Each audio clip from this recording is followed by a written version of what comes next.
नमस्कार दोस्तों, मैं महिपाल आपका स्वागत करता हूं सामान्य ज्ञान ग्रुप परिवार की ओर से।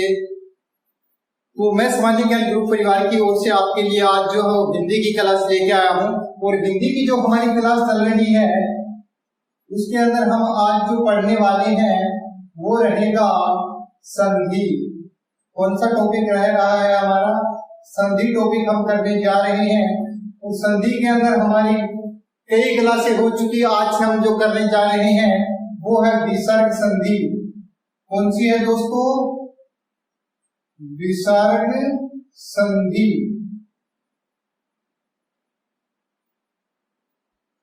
विसर्ग संधि को करने से पहले विसर्ग संधि को समझना जरूरी होता है कि विसर्ग संधि वास्तव में क्या होती है। तो आइए जानते हैं इसकी परिभाषा कि वास्तव में विसर्ग जो संधि होती है उसकी क्या परिभाषा होती है, या विसर्ग संधि में जो है वो कौन कौन से वर्णों का मेल होता है और किस प्रकार से वर्ण बनते हैं। ठीक है, तो चलिए इस चीज को समझते हैं हम। तो सबसे पहले क्या होता है दोस्तों, विसर्ग संधि के अंदर विसर्ग का क्या होता है? विसर्ग का किसी दोस्तों विसर्ग संधि के अंदर क्या होता है, पहले विसर्ग आता है। ठीक है, और इस विसर्ग का किसी स्वर या व्यंजन, किसी स्वर या व्यंजन के साथ मेल होने पर, विसर्ग का किसी स्वर या व्यंजन के साथ मेल होने पर होने वाला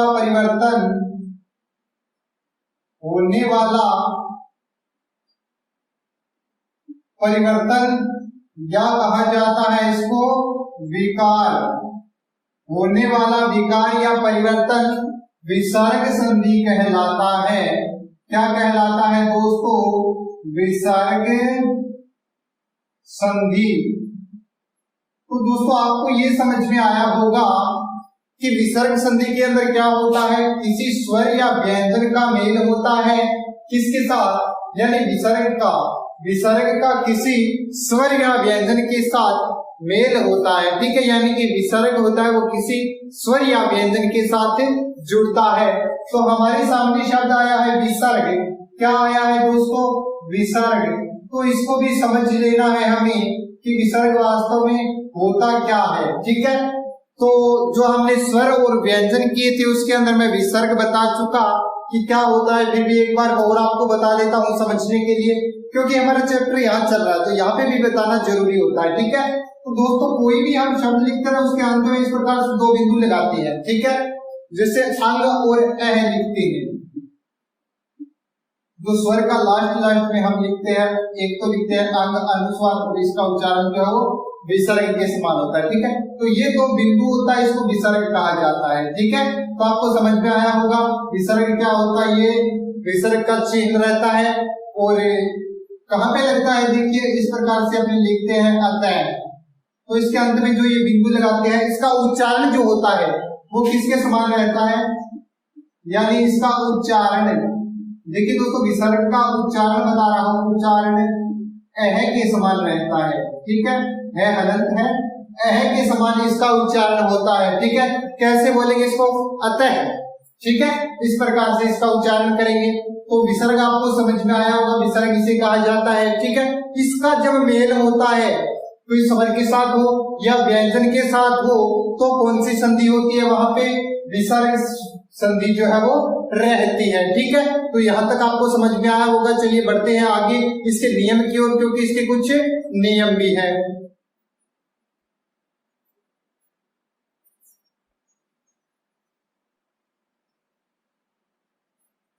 इसका पहला नियम नंबर 1। ठीक है, क्या होता है? यदि विसर्ग से पहले, क्या कहता है ये नियम, यदि विसर्ग से पहले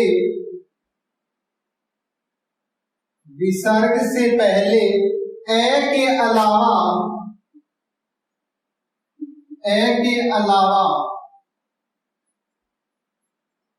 कोई भी स्वर हो, ए के अलावा कोई भी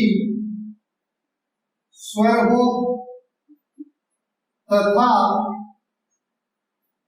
उसका मिलान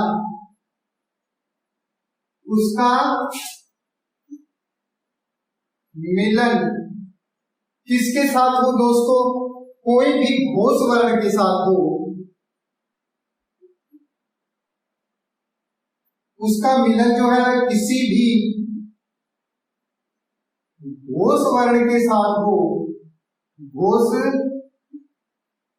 वर्ण के साथ हो,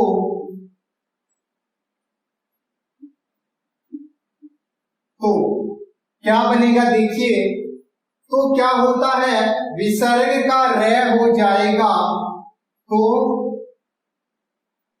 विसर्ग का रे हो जाएगा। देखिए दोस्तों किस प्रकार से होता है, इस चीज को अंडरलाइन करके रखिएगा, अपन जरूरी है ये बनाना।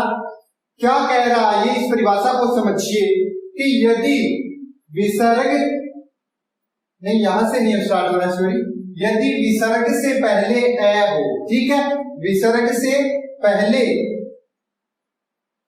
ए के अलावा, यानी ए नहीं होना चाहिए, ए के अलावा कोई भी स्वर हो, ठीक है, तथा उसका मिलन किसी भी घोष वर्ण के साथ हो।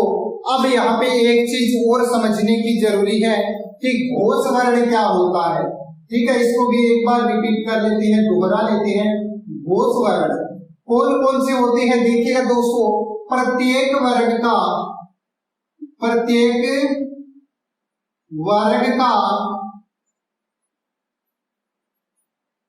तीसरा, चौथा व पांचवा वर्ण, प्रत्येक वर्ग का तीसरा, चौथा व पांचवा वर्ण तथा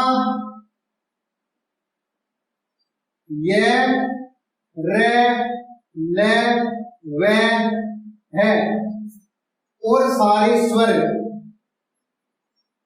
तथा सारे स्वर, ये क्या होते हैं दोस्तों?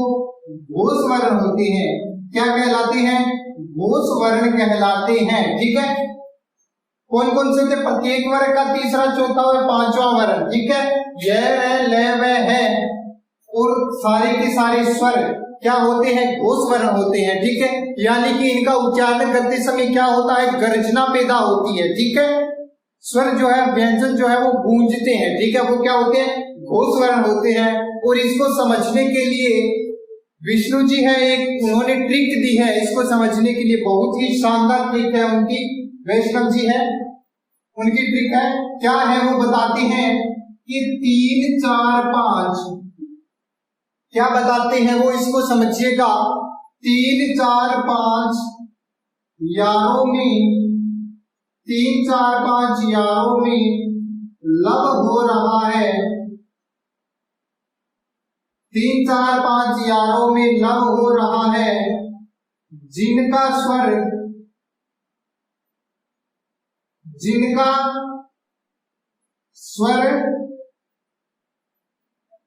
गूंज रहा है। 3 4 5 यारों में लब हो रहा है, जिनका स्वर गूंज रहा है। तो इस ट्रिक के माध्यम से हम कैसे याद करेंगे, समझिएगा। 3 4 5 से अर्थ है प्रत्येक वर्ग का तीसरा, चौथा, पांचवा वर्ण। और वर्ग हमने कौन कौन से बनाए थे? 5 वर्ग बनाए थे हमने। कितने वर्ग बनाए थे? पूरे 5 बनाए थे। कौन कौन से थे? कै से लेकर पै वर्ग तक वर्ग ही थे, ठीक है। पहला कै वर्ग था, दूसरा चै वर्ग था, तीसरा टै वर्ग था और चौथा तै वर्ग था और पांचवा पै वर्ग था।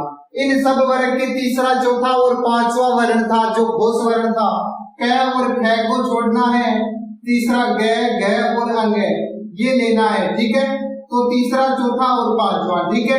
इसी प्रकार च और छ को छोड़ना है, ज, झ और ये 3 थे। ट वर्ग का ड, ध और अण ये थे। ट वर्ग का ड, ध और न थे। प वर्ग का ब, ढ और म ये जो थे घोष वर्ण थे, ठीक है। इसके अलावा और क्या था देखिएगा, ये रे ले वे, एक इसके साथ है जुड़ेगा और सारे के सारे स्वर ऐसे लेकर आउटर, ये क्या थे हमारे घोष वर्ण थे, ठीक है। तो आपको ये भी समझ में आया होगा। यदि ये आते हैं तो क्या होता है, रे हो जाता है। किसका रे होगा, विसर्ग का रे होगा, ठीक है।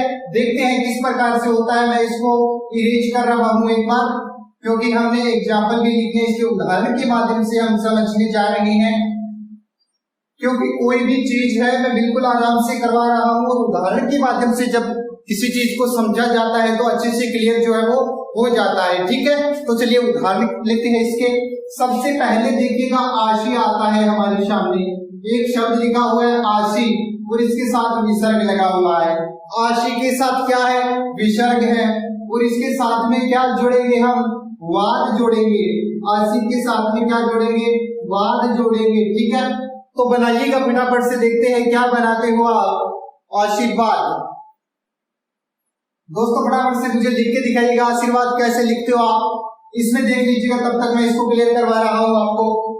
आशी, श के अंदर किसकी मात्रा छिपी हुई है, सी है, तो इसके अंदर दीर्घ ई की मात्रा है, ठीक है। और यानी कि कहने का मतलब कि विसर्ग है, इससे जस्ट पहले क्या आया है, ए के अलावा कोई भी स्वर आया है। क्या कोई भी स्वर आया है ए के अलावा, हाँ जी आया है। क्या आया है, ई है, और इस ई के साथ में कोई भी घोष वर्ण जुड़ना चाहिए। क्या वह घोष वर्ण है, अभी हमने किया था तीसरा चौथा पांचवा वर्ण, और ये रे ले वे, उसके अंदर था वह विसर्ग जो है घोष वर्ण होता है, तो वह आ गया, यानी कि ये हमारी शर्त इसने पूरी की। तो इसके अंदर क्या बनना चाहिए, रे बनना चाहिए, ठीक है। और कहाँ लगेगा रे, देखते हैं। आ का आ रहेगा, शी का सी रहेगा। अब जो रे लगेगा वो किस प्रकार से हलंत रहेगा, और वो वाद लगेगा, ठीक है। और जो ये रे है, ये आधा जो हमेशा होता है वो ऊपर लगता है, ठीक है। तो इस प्रकार से लिखा जाएगा, ठीक है। इसको मैं पास में कर देता हूं। आशीर्वाद, ठीक है। बहुत सारे स्टूडेंट होते हैं वो लिखने में गलती करते हैं, आशीर्वाद इस प्रकार से लिख देते हैं। दोस्तों बिल्कुल ध्यान रखिएगा, जो ऊपर रे होता है वो पहले बोला जाता है, ऊपर जो रे होता है वो पहले बोला जाता है और होता पूरा है, ठीक है। तो यहाँ पे लगेगा, ठीक है, ये यहाँ पे नहीं लगेगा, ठीक है। आशीर्वाद इस प्रकार से लिखना है, ठीक है। तो एक एग्जाम्पल के माध्यम से आप समझ चुके होंगे कि विसर्ग का रे किस प्रकार से बनाएंगे। तो आइए एक और बनाते हैं।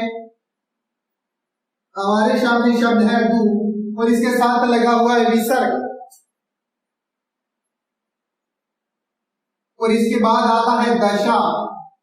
क्या आता है, दशा। दू के बाद यदि दशा आता है तो क्या है, विसर्ग है। विसर्ग से पहले क्या लगा हुआ है, छोटे ऊ की मात्रा है, ठीक है। और विसर्ग से पहले जब ऊ आता है और आगे घोष वर्ण होता है, त और थ को छोड़ना है, द ध न, तीनों क्या है, घोष वर्ण है। तो द क्या है, घोष वर्ण है। यहाँ पे देखिए घोष वर्ण के साथ मिल रहा है, तो क्या बनना चाहिए, द मिलकर के क्या बनना चाहिए, व बनना चाहिए। और किस प्रकार से बनेगा, देखिए दू लिखा हुआ है, इसके बाद दशा लिखते हैं और व ऊपर लगाते हैं, दुर्दशा इस प्रकार से लिखा जाएगा, ठीक है। तो ये आपको समझ में आया होगा। दू के साथ में दशा लगने पर क्या बनेगा, दुर्दशा। दू का अर्थ बुरी होती है, बुरा, ठीक है। फू का अर्थ भी बुरा होता है, दुर्दशा बना, ठीक है। इसी प्रकार आगे एग्जाम्पल करते हैं। इसी प्रकार से दू लिखते हैं अपन और दू के साथ में लगाते हैं गम। फटाफट से कीजिएगा, क्या बनेगा, यहाँ पे किसकी मात्रा है, छोटे ऊ की मात्रा है, आगे विसर्ग है और इसके साथ में ग, क और ख को छोड़ा, ग घ और अंग, तीनों क्या है, घोष वर्ण है। तो क्या बनेगा, इसका रे बनना चाहिए, ठीक है। कैसे बनेगा देखिएगा, दू लगाया, आगे गम और विसर्ग और स्वर ये और ग मिलकर भी क्या बनेगा, रे बनेगा। तो रे कहाँ आएगा, ग के ऊपर, ठीक है। इसी प्रकार से एक ई का एग्जाम्पल और करते हैं अपन। अवि, अवि के साथ विसर्ग आया और साथ में लगा हुआ है भाव। अवि के साथ में विसर्ग लगा हुआ है और आगे क्या है, भाव है, यानी कि ई हमें दिख गया। यहाँ पर क्या है, ई है, और ई के साथ में क्या है, विसर्ग है। ई आया यहाँ पे छोटा, इसके साथ विसर्ग और इसके साथ भय आता है। क्या भय घोषवर्ण है? वास्तव में भय घोषवर्ण है, और भय जब घोषवर्ण है तो मिलकर के क्या बनेगा, रे बनेगा। ठीक है, किस प्रकार से बनेगा देखिए, अवि रे भाव, अविर्भाव, इस प्रकार से बनेगा। ठीक है, तो ये था हमारा रे बनने का नियम। ठीक है, क्या बनता है, हमने क्या बनाया दोस्तों, रे बनाया। और एक बात इसको समझ लीजिएगा कि ये जो हमारा नियम है इसको क्या कहा जाता है, इस नियम को कहा जाता है, वो मैं यहाँ पे लिख देता हूँ आपको, इस बॉक्स के अंदर लिख रहा हूँ, ध्यान रखिएगा। इसका नाम जो है वो है रुत्व। रुत्व विसर्ग संधि, इसको क्या कहा जाता है दोस्तों, रुत्व विसर्ग संधि। रुत्व विसर्ग संधि में क्या होता है, यदि विसर्ग से पहले ए के अलावा कोई स्वर आता है और उसके बाद कोई भी घोष वर्ण होता है तो विसर्ग का रे बनता है। ये नियम रुत्व विसर्ग संधि कहलाता है। संधि के अंदर विसर्ग संधि का पहला नियम ये था। तो आपको ये अच्छे से समझ में आया होगा। चलिए मैं इसको इरेज कर रहा हूं, तब तक आप स्क्रीनशॉट लेते हो तो ले सकते हो, आपके पास 10 सेकेंड का समय रहेगा, स्क्रीनशॉट ले लीजिए इसका। इसके बाद बढ़ते हैं आगे, मैं इसको इरेज कर रहा हूं। चलिए स्क्रीनशॉट के लिए आपको समय दिया।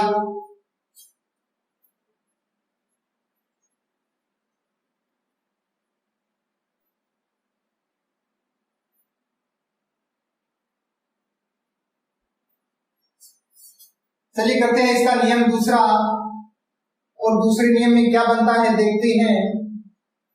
हमारा दूसरा जो नियम है वो क्या कहता है दोस्तों, इसको इरेज कर रहा हूं मैं, तब तक आपसे रिक्वेस्ट रहेगी, यदि हमारे चैनल पर नए हैं, पहली बार विजिट कर रहे हैं, तो कृपया वीडियो को लाइक कीजिएगा, चैनल को सब्सक्राइब करना न भूलिएगा। आपके लिए हर टाइप की क्लासेज इस पे मिलती रहेगी। चलिए नियम नंबर 2, हमारा जो दूसरा नियम है वो क्या कहता है, यदि विसर्ग से पूर्व, क्या कहता है दोस्तों, विसर्ग से पूर्व, पूर्व का अर्थ पहले होता है, मैं पहले लिख रहा हूं, विसर्ग से पहले क्या होना चाहिए, स्वर हो। विसर्ग से पहले कोई भी स्वर हो, यानी कि इसमें अ भी आ सकता है, उसमें अ बंदित था पहले नियम में, और दूसरे में क्या कह रहा है, कोई भी स्वर हो तथा विसर्ग से पहले कोई भी स्वर हो तथा विसर्ग के बाद में क्या होना चाहिए, च हो सकता है, छ हो सकता है या स हो सकता है। च, छ या स हो तो विसर्ग का स बनेगा, तो विसर्ग का स बनेगा। ठीक है, यानी कि हम कहना चाहते हैं कि स्वर और इसके साथ यदि च, छ या स हो तो क्या बनेगा, स बनेगा। ठीक है, चलिए देखते हैं किस प्रकार से बनता है। पहला एग्जाम्पल इसका करने जा रहे हैं, क्योंकि एग्जाम्पल के माध्यम से ही हमें समझ में आएगा। आपको नियम समझ में आया होगा, यदि नहीं आया तो मैं एक बार फिर से रिपीट कर देता हूं। कहने का मतलब विसर्ग से पहले स्वर हो, यानी कि कोई भी विसर्ग आएगा उससे पहले जो शब्द होगा उसके अंदर अंत में क्या होना चाहिए, स्वर होना चाहिए। ठीक है, स्वर हो और स्वर के साथ च, छ या स लगे। ठीक है, च, छ या स लगे तो विसर्ग का स बनता है, ठीक है। और एक उदाहरण के माध्यम से हम इसको समझने जा रहे हैं कि किस प्रकार से स जो है वो बनता है, ठीक है। तो हम लेते हैं पहला एग्जांपल, लिखा हुआ है अतः, ठीक है, अतः नहीं है अंतः, ठीक है दोस्तों, क्योंकि अतः नहीं लेंगे अंतः लेंगे, ठीक है। और अंतः के साथ में क्या जोड़ रहे हैं हम जोड़ रहे हैं चेतना, चेतना, ठीक है। अंतः के साथ हमने क्या जोड़ा, चेतना जोड़ना है। चलिए समझते हैं। देखिएगा विसर्ग है यहाँ पर, क्या विसर्ग से पहले स है? आप बोलोगे नहीं जी, व्यंजन है, तय है। तो दोस्तों ये तय हलंत नहीं है, ये तय पूरा है, ठीक है। पूरा तय का मतलब जो लास्ट में जो लिखा जाता है वर्ण, वो यदि हलंत न लगाए तो क्या होता है, स्वर सहित होता है। क्योंकि कोई भी व्यंजन जब बनता है तो स्वर की सहायता से बनाया जाता है। जैसे कि क है, क के साथ ए जोड़ेंगे तो क्या बनेगा, क बनेगा, ठीक है। हलंत हटाने के लिए ए लगाया जाता है, और यहाँ पर हलंत हटा हुआ है, इसका मतलब यहाँ पर क्या है, ए है, ठीक है। और ए के साथ में क्या जुड़ा हुआ है, विसर्ग, और इसके साथ में च, ठीक है। तो क्या शर्त पूरी कर रहा है, विसर्ग, और विसर्ग के बाद, विसर्ग से पहले स्वर, और स्वर के बाद क्या है, च है, तो मिलकर के क्या बनेगा, स बनेगा, ठीक है। और ये स कैसा रहेगा दोस्तों, हलंत रहेगा, ठीक है। ये स हलंत रहेगा, तो बनाएंगे क्या बनेगा, देखिएगा अंतः, और विसर्ग हटेगा, इसके स्थान पर श लगेगा, आगे चेतना, क्या बना, अंतः चेतना, ठीक है। इसी प्रकार से दूसरा उदाहरण हम ले रहे हैं, आ, और आ के साथ में क्या लगा हुआ है दोस्तों, विसर्ग, और इसके साथ में चर्य, आ के साथ में विसर्ग आया और इसके बाद में चर्य, आ और विसर्ग और च मिलकर के क्या बनेगा दोस्तों, स में परिवर्तन हो जाएगा, इसका क्या बनेगा, स बनेगा। और स कैसा रहेगा, हलंत रहेगा। कैसे बनेगा देखिएगा, आ के बाद में स आया हलंत, और इसके बाद में चर्य, क्या बना, आश्चर्य, ठीक है। इसी प्रकार से एक और एग्जाम्पल हम कर रहे हैं, वो आप करोगे दोस्तों।